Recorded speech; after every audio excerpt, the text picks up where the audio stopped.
Okay friends. 'The mind' పాశుపతాస్త్రం book continue చేసుకుందాము. మనం ఇప్పటి వరకు 600 యూనిట్స్ లోపు ఉన్న మనుషుల యొక్క ఆహ్, స్థితి ఎలా ఉంటుంది అని చెప్పి చదువుతూ ఉన్నాము. ఇది 700 యూనిట్స్ నుంచి. ఈ శక్తి స్థాయిలు కల మహాయోగులు, జ్ఞానులు ఈ భూమిపై వేళ్ల పైన లెక్కపెట్టగల మంది మాత్రమే ఉన్నారు. 216 సంవత్సరం వరకు 22 మంది మాత్రమే. ప్రస్తుతం ఈ భూమి మీద 700 కంటే ఎక్కువ యూనిట్స్ శక్తి స్థాయి గల యోధులు, జ్ఞానులు ఉన్నారు. 990 యూనిట్స్ శక్తి స్థాయిలు గల మహాయోగి ఆర్ మహాజ్ఞాని ఒక్కరు ఉన్నారు. జడ్జ్ ఏ నాట్, తీర్పు చెప్పకము. మీరు 700 కంటే ఎక్కువ యూనిట్ల స్థాయి చేరేందుకు అయ్యేందుకు కృషి మరియు సాధన చేయండి. అంతే తప్ప ఈ లోకంలో కానీ, ఇతరులలో కానీ లోపాలు వెదికే ప్రయత్నం చేయకండి. అంతేకాని ఇతరులలో తప్పులు వెతకకండి. సో, ఏమని చెప్తున్నారంటే ఈ 700 యూనిట్స్ కంటే ఎక్కువ ఉన్నవాళ్ళు అసలు మన భూమి మీద 22 మంది మాత్రమే ఉన్నారు. అంటే 2016 తర్వాత తెలిసినట్లేదు. సో, ఈ బుక్ రాసే టైంకి 2016 టైంకి 22 మంది మాత్రమే ఉన్నారంట. సో, 990 దాటిన వాళ్ళు ఒకే ఒక్కళ్ళున్నారంట. మరి ఎవరు అనేది తర్వాత చెప్తారేమో, ప్రస్తుతానికైతే చెప్పలేదు. సో, మనందరము ఇలా చదవగానే ఓహ్! మనం లేమా అనో, లేకపోతే ఒక రకమైన జడ్జ్‌మెంట్ వస్తుంది కదా! వాళ్ళెవరు? వాళ్ళకేమున్నాయి? సో, ఏమన్నా అంటే అటువంటి జడ్జ్ ఏమి చేయొద్దు. దా ఆ రేంజ్‌కి ఆ ఎనర్జీ లెవెల్స్ మనకు కూడా రావటానికి ఎటువంటి కృషి, సాధన అయితే ఎటువంటివి చేయాలో వాటి మీద మాత్రమే ఫోకస్ చేయండి అని చెప్పి చెప్తున్నారు. 700 కంటే ఎక్కువ యూనిట్స్ శక్తి స్థాయి నుండి మాత్రమే జ్ఞానం బహుముఖంగా అంటే మల్టీ డైమెన్షనల్‌గా విస్తరించి ఉంటుంది. ఈ శక్తి స్థాయిల్లోని ఉన్నవారు జ్ఞానం ఇంకా వృద్ధి చెందించుకునే సాధనలోనే ఉంటారు. 700 కంటే ఎక్కువ యూనిట్ల శక్తి స్థాయిలో కొంతమంది యోగులు, జ్ఞానుల పేర్లు చెప్తున్నారు ఇక్కడ. డయాజిన్, అలెగ్జాండర్ కలిసిన యోగి. డయాజిన్ అనే ఆయనకి 740 యూనిట్స్ ఉన్నాయంట. Mister ఎక్తార్ 705 units. బోధిధర్మ అనే ఆయనకి 795 యూనిట్స్. మహాత్మా గాంధీ గారికి 760, రమణ మహర్షి గారికి 720, నిసర్గదత్త మహారాజ్ గారికి 720, మోసెస్ గారికి 720, పతాంజలి యోగి గారికి 715, ఆదిశంకరాచార్య గారికి 710, లోటినస్ అనే ఆయనకి 730, హువాంగ్ ఫో అనే ఆయనకి 960, Saint of apple Teresa 715, mother Teresa గారికి 710, అమెరికా రాజ్యాంగానికి 710, జీసస్ క్రైస్ట్ శిష్యులు వాళ్ళకి పేర్లు Mark, Luke, Matthews, saint Paul, saint Patrick అనే వాళ్ళకి 990 అంట. భారత రాజ్యాంగం 715, బైబిల్ కొత్త నిబంధనలు 800, హిమాలయ పర్వతాలు 1000. ఓకే. మరి మౌంట్ హిమాలయాస్ అయితే 1000కి వచ్చేసినాయంట. బోధిధర్ముని బోధనలు 795, భగవద్గీత 1000, వ్యాఖ్యానాలు 910, దమ్ముపాదం అనే మూలం దాని యొక్క రూట్స్ 1000, దానిలో ఉన్న వ్యాఖ్యానాలు 840, వజ్రచేదిక సూత్రాలు అంటే బుద్ధుడు చెప్పిన సూత్రాలు 700, హృదయ హృదయేచ్చిత్తక సూత్రాలు ఇవి కూడా బుద్ధుడు చెప్పినయే అంట. అయి 780, గాస్పెల్ ఆఫ్ లూక్ లూకా సందేశాలు 699, థామస్ సందేశాలు 660, హ్యూయాంగ్ పో బోధనలు 850, శ్రీమద్ రామాయణం 810, వేదాలు అంటే ఋగ్వేదం, సామవేదం, యజుర్వేద వేదం, అథర్వణ వేదం ఇవన్నీ దాని రూట్స్ లోనేమో 1000, అందులో ఉండే ఈచ్ సెంటెన్స్ కి 970. శ్రీ మహాభారతం దీనిలో కూడా సేమ్ రూట్ 1000, దానిలో ఉన్న సెంటెన్సెస్ వ్యాఖ్యానాలకి 810. ఉపనిషత్తులు మళ్ళీ root to book itself 1000 units, వ్యాఖ్యానాలు 970, త్రిశూల సూత్రాలు 945, బైబిల్ కీర్తనలు 650, మళ్ళీ రూట్స్కి వచ్చి 1000, గంగా నదికి ఆధ్యాత్మికంగా 1000, దాని వాటర్లకు మాత్రం 450 మాత్రమే. గీజా పిరమిడ్కి 1000, దానికి ఉన్న శక్తి స్థాయిలు 700 కంటే ఎక్కువ యూనిట్స్ కలవాలి. ఓకే. సో, నెక్స్ట్ ఏం చెప్తున్నారంటే 700 కంటే ఎక్కువ శక్తి స్థాయిల యూనిట్లు కల వాటిని కొన్ని ఇక్కడ చూస్తాం.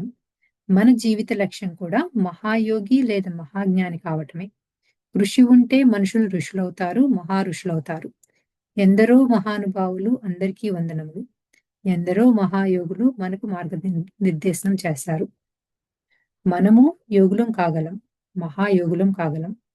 ఆ మహాయోగులం మరి వారి ప్రబోధనలే మనకు స్ఫూర్తి. 700 కంటే ఎక్కువ యూనిట్ల చైతన్య శక్తి స్థాయిల నుండి మాత్రమే అసలైన జ్ఞానోదయం అంటే ది ట్రూ ఎన్లైట్మెంట్ కలుగుతుంది. సో నెక్స్ట్ సిద్ధుల గురించి చెప్తున్నారు. From consciousness levels 540 units and up, the autonomous and the unintended supernatural powers, which are called siddhis, arise spontaneously due to accompaniment of progressive dominance of spiritual energy అంటే కుండలిని అని చెప్తున్నారు. These phenomena of siddhis include faculties such as distance viewing, precognition, postcognition, clairvoyance, clairaudience, extrasensory perception, and 8 siddhis and many more. But the early appearance of siddhis below energy levels 540 may be sporadic, unauthentic, and less predominant. Siddhis will be prominent by levels 570 and up.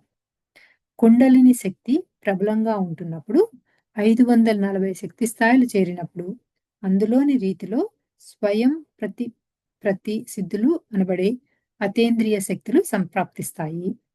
So 540 కంటే ఎక్కువగా ఉన్నప్పుడు ఆటోమేటిక్గా కుండలిని అనే శక్తి మనలోకి వస్తుంది అని చెప్తున్నారు.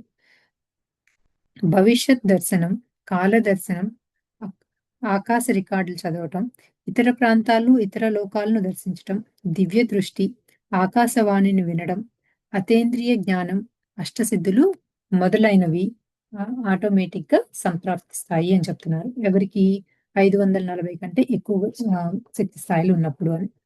540 శక్తి స్థాయిల్లోపు సిద్ధులు సంప్రాప్తించినప్పటికీ అవి అస్పష్టంగాను, సాధికారత లేనివిగాను, ప్రాధాన్యత లేనివిగాను ఉంటాయి. 570 యూనిట్ల నుండి పైకి శక్తి స్థాయిలో సిద్ధులు ప్రబలంగా ఉంటాయి. 540 తక్కువ ఉంటే వచ్చినట్లుంటాయేమో కానీ వాటిలో క్లారిటీ ఉండదు అని చెప్తున్నారు. 570 దాటితే కనుక వాటిల్లో క్లారిటీ చాలా ఎక్కువ ఉంటుంది. కుండలిని చాలా ఓపెన్ అయ్యి మొత్తం అంతా ఆకాశిక్ రికార్డ్స్ చదవటం కానీ, వేరే డైమెన్షన్ ప్లేన్స్కి వెళ్ళటం కానీ, భవిష్యత్తులో జరిగేవి ఏంటి అనేది తెలియటం కానీ జరుగుతాయి అంటున్నారు. యోగులకు, మహాయోగులకు, మహాజ్ఞానులకు సిద్ధులు, అతేంద్రియ శక్తులు అత్యంత సహజంగానే సంప్రాప్తిస్తాయి. ఎంతో స్థిత ప్రజ్ఞత కలిగి ఉన్నప్పుడు కారణ కార్య సంబంధంతో నిమిత్తం లేకుండా అనుకోని రీతిలో ఈ సిద్ధులు సంప్రాప్తిస్తాయి. ఏ మాత్రం సంకల్పించకుండానే అప్రయత్నపూర్వకంగా ఈ సిద్ధులు సంప్రాప్తిస్తాయి. అలౌకికమైన శక్తుల ద్వారా కుండలీ శక్తిని ఉధృతంగా జాగృతమై అనాహత చక్రము మరియు ఆజ్ఞా చక్రములు అంటే థ్రోట్ చక్రము మరియు థర్డ్ ఐ చక్రములు స్థితమైనప్పుడు సిద్ధులు సహజంగానే లభ్యమవుతాయి. ఆది శంకరాచార్య, నీమ్ కరోలి బాబా, షిరిడి సాయిబాబా ఇంకా ఎందరో యోగులు సిద్ధ పురుషులు ఈ సిద్ధులను కలిగి ఉన్నట్లు మనం వింటున్నాం. ఈ సిద్ధులు కలిగిన యోగులు, జ్ఞానులు మనుషులకు సంక్రమించిన ఎలాంటి వ్యాధులనైనా నయం చేయగల సమర్థతను కలిగి ఉంటారు. సో మనం సాయిబాబా బుక్ లో చదువుతూ ఉంటాం కదా, ఆయన కొన్ని వ్యాధుల్ని పోగొట్టేశారు అని. సో వీళ్ళకి ఏంటంటే ఆటోమేటిక్ గానే హెల్త్ ఇష్యూస్ ని నయం చేసేయగల హీలింగ్ కెపాసిటీ ఉంటుంది అని చెప్తున్నారు. సో ఎగ్జాంపుల్స్ శంకరాచార్య, నీమ్ కరోలి బాబా, సాయిబాబా అని చెప్పారు.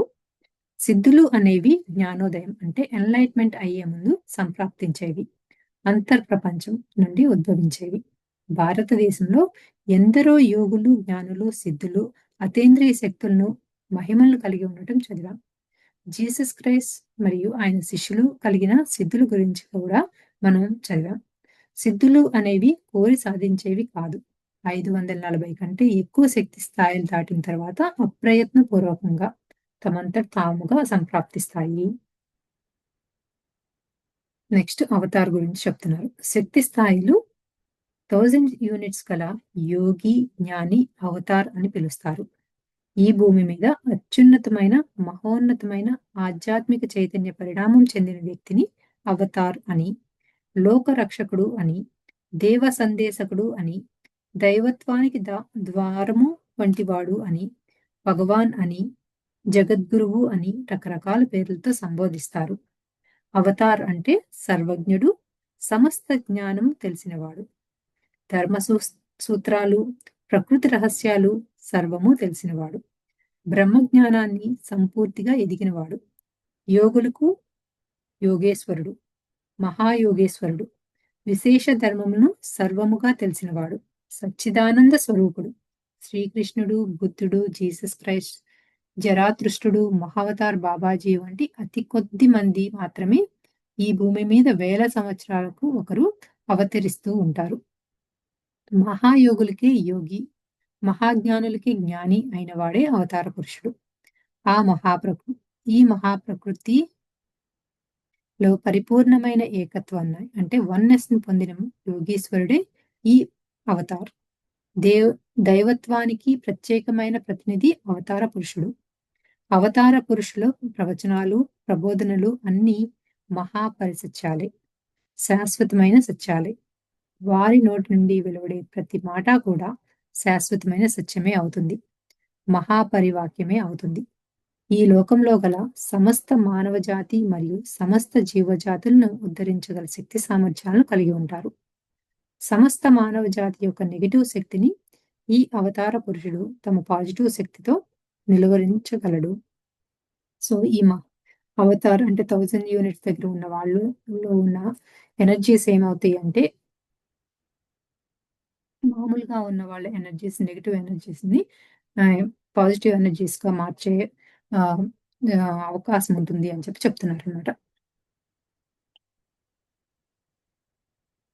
సో ఈ 1000 ఎనర్జీస్ లో ఉన్న వాళ్ళు ఎవరు అంటే శ్రీకృష్ణుడు, బుద్ధుడు, జీసస్ క్రైస్ట్ వీళ్ళని చెప్తున్నారు అనమాట. ఈ భూమి మీద మానవుల యొక్క అంతిమ చైతన్య పరిణామమే ద అల్టిమేట్ కాన్షియస్నెస్ ఎవాల్యుయేషన్, ఈ అవతార్ స్థితి. అవతార పురుషులు చైతన్య శక్తిలో ఈ లోకంలోని మానవ జాతి మరియు సమస్త జాతులు ఉద్ధరించబడుతున్నాయి. అవతార పురుషుల ప్రబోధాలు, ప్రవచనాలు, ఉపదేశాలు లోక కళ్యాణానికి ఎంతో శ్రేయస్కరం. బుద్ధుడు ఒక అవతార పురుషుడు. 2500 సంవత్సరాల వరకు తర్వాత మైత్రేయ బుద్ధుగా మళ్ళీ వస్తాను అని బుద్ధుడు అన్నారు. నేను మళ్ళీ ఈ భూమి మీద అవతరిస్తాను అని జీసస్ క్రైస్ట్ అన్నారు. ఒకానొక సగటు ఆత్మ అనేక జన్మల ఆత్మ చైతన్య పరిణామంలో అవతార్ అంటే పరమాత్మ స్థితిని పొందినప్పుడు ఇక తనను గురించి తాను తెలుసుకోవాల్సింది ఏమీ ఉండదు.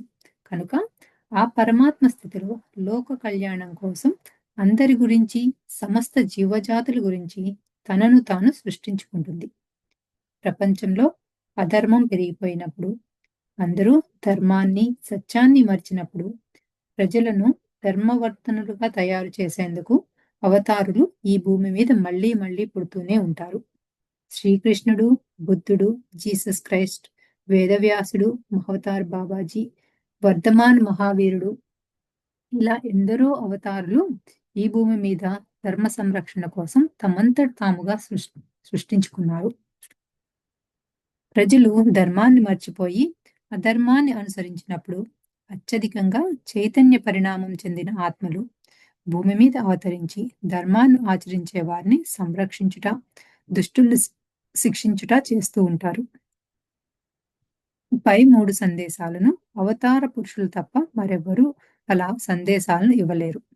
ప్రతి యుగంలోనూ అవతార పురుషులు ఈ భూమి మీదకు వస్తూనే ఉన్నారు. శ్రీకృష్ణుడు, బుద్ధుడు, జీసస్ క్రైస్ట్, వేదవ్యాసుడు, వర్ధమాన మహావీరుడు, మహావతార్ బాబాజీ మొదలైన యోగీశ్వరులు శక్తి స్థాయిలు 1000 యూనిట్లు. విష్ణు సహస్రనామంలోని అన్ని గుణాలు ఈ అవతార పురుషులకు ఉంటాయి. ఈ భూమి మీద ఎందరో అవతార పురుషులు జన్మించారు. ఎందరో బుద్ధులు జన్మించారు. ఇక రాబోయే కాలంలో ఎందరో అవతార పురుషులు, బుద్ధులు జన్మిస్తారు. జ్ఞానోదయం పొందిన మహాయోగులను, మహాజ్ఞానులను, మరి అవతార పురుషులను వర్ణించటానికి లేదా ఇలా ఉంటారు అని చెప్పడానికి నిర్వచనాలు ఏమీ ఉండవు. అలా నిర్వచించటానికి ఈ మానవ ఇంటెలిజెన్స్ పరిధిలో లేదు. అవతార్ యొక్క ఇంటెలిజెన్స్ అనంతం అని చెప్పవచ్చు. అహం బ్రహ్మాస్మి. తత్మవసి. ప్రజ్ఞానం బ్రహ్మ.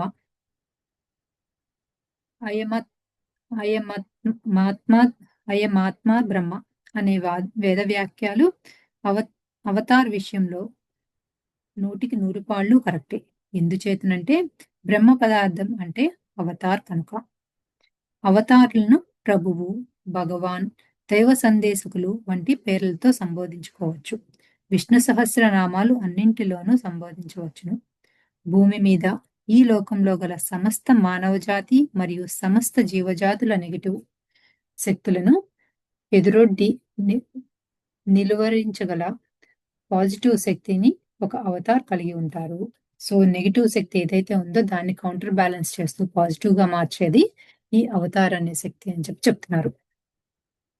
సో ఒక అవతార్ అంటే 1000 యూనిట్లు అని చెప్పారు. సమస్త మానవ జాతి మరియు సమస్త జీవజాతులను ఉద్ధరించగల శక్తి సామర్థ్యాలను కలిగిన వారే ఒక అవతార్ అని. సో ఇంకొకటి నెక్స్ట్ ఏం చెప్తున్నారంటే 12 మంది 700 యూనిట్లు కల మహాయోగులు, మహాజ్ఞానులతో సమానం అని చెప్తున్నారు అనమాట. సో ఒక వ్యక్తికి 1000 యూనిట్స్ ఉన్నా 12 మంది 700 యూనిట్స్ ఉన్నా సమానం, వాళ్ళ ఎనర్జీ లెవెల్స్ ఒకే రకంగా ఉంటాయి అని చెప్తున్నారు. సో 700 యూనిట్స్ కల ఒక యోగి అయితే వాళ్ళకి ఎవరు ఈక్వల్ అంటే 7 కోట్ల నుండి 20 కోట్ల మంది వరకు 200 యూనిట్ల లోపు గల మనుషుల నెగిటివ్ శక్తిని ఎదురొడ్డి నిలువరించగలడు. సో 700 యూనిట్లు కల ఒక యోగికి ఆల్మోస్ట్ 20 కోట్ల నుండి 20 కోట్ల మంది ఉన్నామనుకో, వాళ్ళకి 200 కంటే యూనిట్లు తక్కువ ఉన్న వాళ్ళని నెగిటివ్ ఎనర్జీస్ ని వాళ్ళు కౌంటర్ బ్యాలెన్స్ చేయగలరు అని చెప్తున్నారు. అదే 600 యూనిట్లు కల యోగ అయితే కనుక 1 కోటి మంది, ఇంతకు ముందేమో 700 యూనిట్స్ అయితేనేమో 20 కోట్ల వరకు అని చెప్పారు. 7 కోట్ల నుంచి 20 కోట్ల వరకు. 600 యూనిట్స్ అయితేనేమో 1 కోటి మందిని 200 యూనిట్స్ కంటే తక్కువగా ఉన్న వాళ్ళని ఎనర్జీస్ ని కౌంటర్ బ్యాలెన్స్ చేయగలరు అని. 500 యూనిట్లు కల అవధూత ఏమో సో 75,00,000 7,50,000 వరకు మందిలో ఉన్న నెగిటివ్ ఎనర్జీస్ ని కౌంటర్ బ్యాలెన్స్ చేయగలరు అని. 400 శక్తి యూనిట్లు ఉన్న వ్యక్తి అయితే 4,00,000 మందిని నెగిటివ్ ఎనర్జీస్ నుంచి బయటికి తీసుకురాగలరు అని చెప్తున్నారు. అదే 300 శక్తి యూనిట్లు ఉన్న వాళ్ళైతే 1,00,000 మందిని మాత్రమే నెగిటివ్ యూనిట్స్ నుంచి బయటికి తీసుకురాగలరు అని చెప్తున్నారు. సో దీనిలన్నిటిలో ఏం చెప్తున్నారంటే 400 యూనిట్స్ కల 100 మంది జ్ఞానులు ప్రతిరోజు 2 గంటల పాటు 30 రోజులు జ్ఞానం చేసినట్లయితే దాని నుండి వెలువడే పాజిటివ్ శక్తి వలన ఈ 1 కోటి మంది మనుషుల యొక్క నెగిటివ్ శక్తి నిలువరించబడుతుంది. సో ఈ మనం చేసే ధ్యానం వల్ల వచ్చే ఆ పాజిటివ్ ఎనర్జీ, అది ఎవరు 400 యూనిట్స్ కంటే ఎక్కువ ఉన్న వాళ్ళు చేసే ధ్యానం వల్ల, మెడిటేషన్ వల్ల వచ్చే పాజిటివ్ ఎనర్జీ ఎంతో మంది 1 కోటి మంది దాకా వాళ్ళ నెగిటివ్ ఎనర్జీస్ ని కౌంటర్ బ్యాలెన్స్ చేసేస్తుంది అని చెప్తున్నారు. అందుకే మనం ఆధ్యాత్మిక శక్తి సంపన్నులు కావాలి. మన లక్ష్యం మహాయోగి, మహాజ్ఞాని మరి బుద్ధుడు అవడమే. ఇదే ప్రతి మనిషి యొక్క అంతిమ లక్ష్యం. The works that I do shall he do also, and greater works than these shall he do. ఇది బైబిల్లో 14:12 చెప్పిందంట. నేను చేసిన ఈ పనులు, మహిమలు అతను అంటే మీరు కూడా చేయవచ్చు. నాకంటే ఎక్కువగా కూడా ఈ పనులు అతడు అంటే మీరు చేయవచ్చు. యోగ సాధనలో మనము అవతార్ స్థాయికి చేరుకోవచ్చు అనే విషయాన్ని శ్రీకృష్ణుడు, బుద్ధుడు, జీసస్ క్రైస్ట్ వారి బోధల ద్వారా మనకు తెలియచేశారు. అంగుళీమాలుడు అనే కరుడు కట్టిన హంతకుడు బుద్ధుడి శిష్యరికంతో మరో బుద్ధుడిగా తయారయ్యాడు. దారిదోపిడీలు చేసే రత్నాకరుడు అనే బోయవాడు కఠోరమైన ధ్యాన సాధనతో మహర్షి అయ్యాడు. ఆయనే వాల్మీకి మహర్షి. వేదవ్యాసుడు, జరాతృష్ట, మహావతార్ బాబాజీ, శ్రీకృష్ణుడు, బుద్ధుడు, జీసస్ క్రైస్ట్ వంటి అవతార పురుషులు మహాపరివాక్యాలు, మహావాకులు మనకు ప్రామాణికాలు. వాటిని ఆచరించి మనము మహాయోగులం, అవతార పురుషులం కాగలం. 700 యూనిట్ల నుండి 849 యూనిట్ల వరకు శక్తి స్థాయిలను కలిగిన వారు ఆత్మ సాక్షాత్కారం అంటే సెల్ఫ్ రియలైజేషన్ పొంది మహాయోగులు, మహాజ్ఞానులుగా పరిగణించబడతారు. 850 కంటే ఎక్కువ యూనిట్లు కలిగిన వారిని జ్ఞానోదయం అంటే ఎన్లైట్మెంట్ పొందిన మహాయోగులు, మహాజ్ఞానులుగా పరిగణించబడతారు. 1000 యూనిట్లు కలిగిన మహాయోగి జ్ఞానిని అవతార్ అని సంబోధిస్తాం.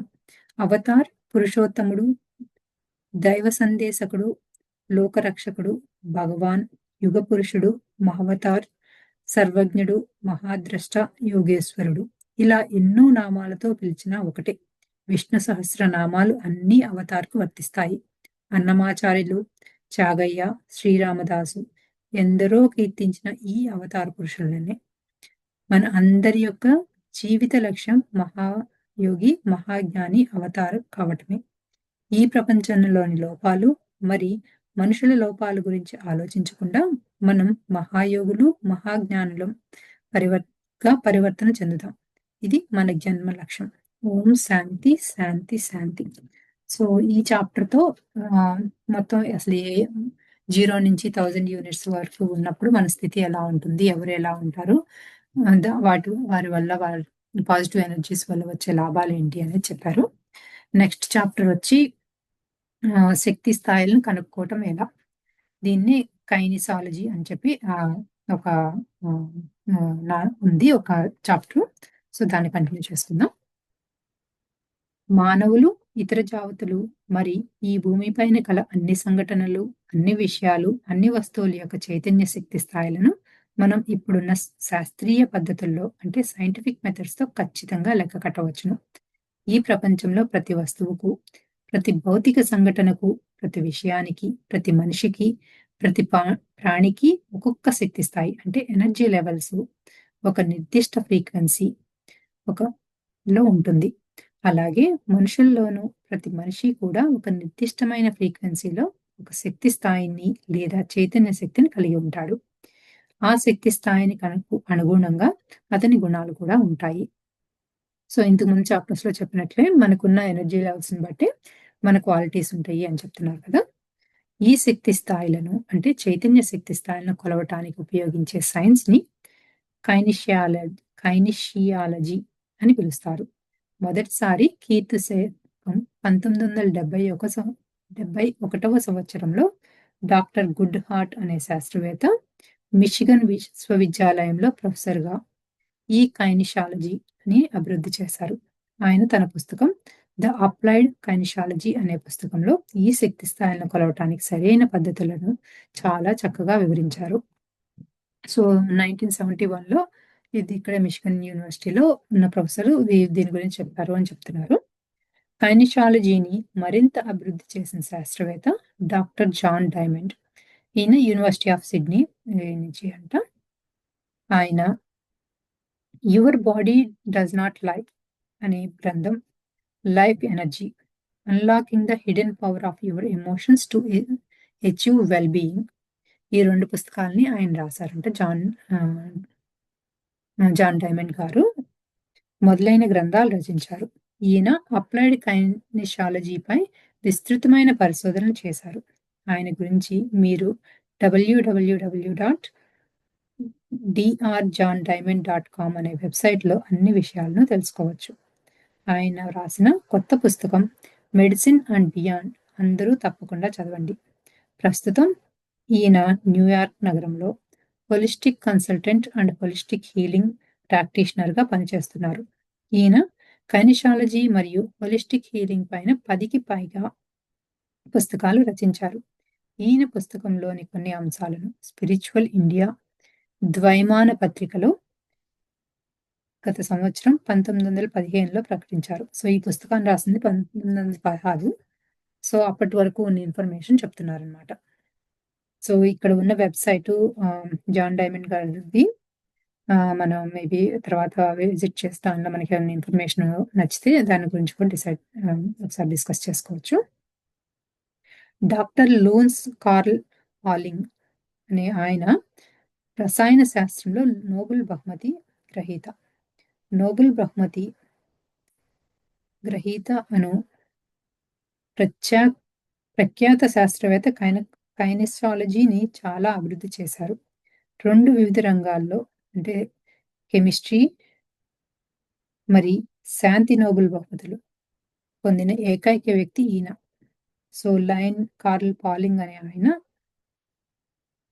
కెమిస్ట్రీలోనూను నోబెల్ ప్రైజ్ వచ్చింది అన్నారు. కెమిస్ట్రీలో వచ్చింది. ఈ కైనెసాలజీ ఈ రెండిట్లోనూ కూడా ఆయనకి నోబెల్ ప్రైజ్ వచ్చిందంట. ఈయన రసాయన శాస్త్రంలో అంటే కెమిస్ట్రీ మరియు బయోకెమిస్ట్రీలో నిష్ణాతులు. డీఎన్ఏ నిర్మాణంపై ఈయన చాలా పరిశోధనలు చేశారు.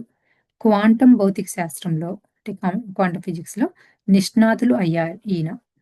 మాలిక్యూల్ మెడిసిన్, కెమికల్ బాండ్ మొదలైన విషయాలపై ఎన్నో పరిశోధనలు చేసి కొన్ని విషయాలు కనుగొన్నారు. కైనెసాలజీపై విస్తృతమైన పరిశోధనలు చేశారు. అణ్వాయుధాలను నిషేధించాలని ఐన్‌స్టీన్, బెర్ట్రాండ్ రస్సెల్ వంటి గొప్పవారితో కలిసి ఉద్యమాల్లో పాల్గొన్నారు. ప్లెసిబో ఎఫెక్ట్‌పై చాలా పరిశోధనా పత్రాలు సమర్పించారు. ఆరెగన్ స్టేట్ యూనివర్సిటీ ప్రొఫెసర్‌గా చాలా కాలం పనిచేశారు.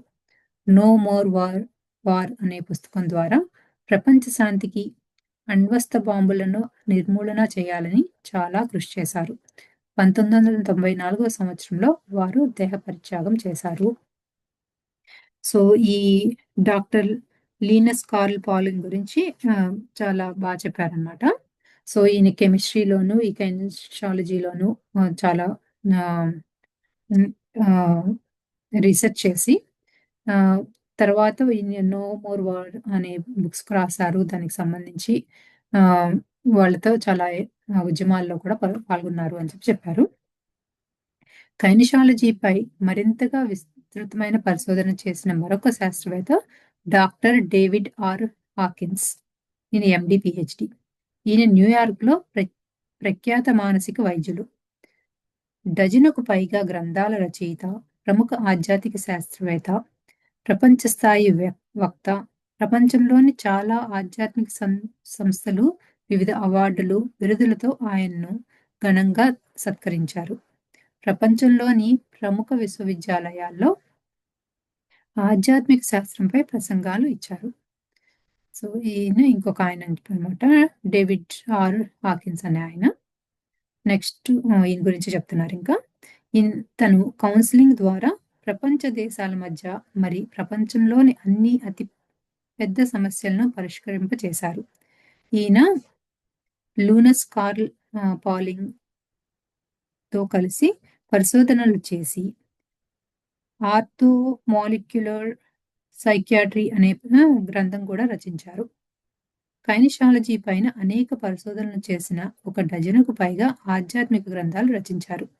ఆయన రచించిన 'power versus force', 'the I of the one from which nothing is hidden', 'reality and subjectivity' ఇలా 12 గ్రంథాలు రచించారు. ఈయన 40 సంవత్సరాలు పరిశోధనల చేసి ఈ ప్రపంచంలో ఎన్నెన్నో విషయాలు, సంఘటనలు, గ్రంథాలు, దేశాలు, మనుషుల గుణాలు, ప్రపంచ స్థాయి ప్రసిద్ధ వ్యక్తులు మరి సంఘటనల యొక్క శక్తి స్థాయిలను ఖచ్చితంగా లెక్కలు కట్టారు. అవతార పురుషులైన శ్రీకృష్ణుడు, బుద్ధుడు, జీసస్ క్రైస్ట్, జరాతుష్ట్ర, శ్రీరాముడు మొదలగు వారి శక్తి స్థాయిల్ని చాలా చక్కగా వివరించారు. లౌకిక ప్రపంచంలోని సంఘటనలు మరి ఆధ్యాత్మిక సంఘటనల గురించి, వారి శక్తి స్థాయిల గురించి ఎన్నో విధాలుగా విషయాలు అందించారు. ఆయన రచించిన అన్ని గ్రంథాలు ప్రతి ఒక్కరూ తప్పనిసరిగా చదవవలసి ఉంది. ఆయన 2012 సంవత్సరంలో దేహత్యాగం చేశారు. ధ్యానం, ధ్యానానుభవాలు, ఆధ్యాత్మికత మొదలగు అంశాలను శాస్త్రీయ నిరూపణలు లేవు అని విమర్శనలు చేసేవారే డాక్టర్ డేవిడ్ ఆర్. హాకిన్ రచనలు, ఆయన ప్రసంగాలను విమర్శించారు. ఈ భూప్రపంచంలో నయం కాని ఎన్నో శారీరక వ్యాధులను, మానసిక వ్యాధులను ఆయన తన హీలింగ్ పద్ధతి ద్వారా నయం చేశారు. హీలింగ్ పై ఆయన హీలింగ్ అండ్ రికవరీ అను గ్రంథాలను చాలా అద్భుతంగా రచించారు. తప్పనిసరిగా చదవండి. ఇవాళ యుఎస్ఏ, కెనడా, ఆస్ట్రేలియా, యూరప్ దేశాలలో కైనిషాలజీపై చాలా విద్యాలయాలు వెలిశాయి. ఎన్నెన్నో పరిశోధనలు చేస్తున్నారు. కైనిషాలజీ నుండి ప్రేరణ పొంది doctor Joe Dispenza, you are placebo, breaking the habit of being yourself గ్రంథాల రచయిత మొదలగు శాస్త్రవేత్తలు ఆధ్యాత్మిక ప్రపంచంలో ఎంతో కృషి చేస్తున్నారు. ముంబై నుండి ఒక మహిళ కూడా కైనిషాలజీపై యుఎస్ఏను మంచి పేరు ప్రతిష్టలు కలిగి ఉన్నారు. Doctor Leonard Poe, doctor David Leaf, doctor Bruce Dewey, doctor Scott Cutbert మొదలగు శాస్త్రవేత్తలు కైనిషాలజీపై ఎంతో కృషి చేస్తున్నారు. ఈ పుస్తకంలో క్లుప్తంగా మాత్రమే చర్చించుకున్నాం. మిగతా విషయాలను మీరే సేకరించుకోండి. సో ఇప్పటి వరకు అసలు కైనిషాలజీ ఎవరెవరు దాని మీద రీసెర్చ్ చేశారు, వాళ్ళ బుక్స్ ఏంటి అని కొంతమంది గురించి చెప్పారు. నెక్స్ట్ ఈ సెక్షన్ నుంచి దాన్ని ఎలా ఎనర్జీ లెవెల్స్ ని ఎలా లెక్క కట్టవచ్చు అని చెప్పి ఫ్యూ సెక్షన్స్ ఉన్నాయి. అది రేపు కంటిన్యూ చేసుకుందాం.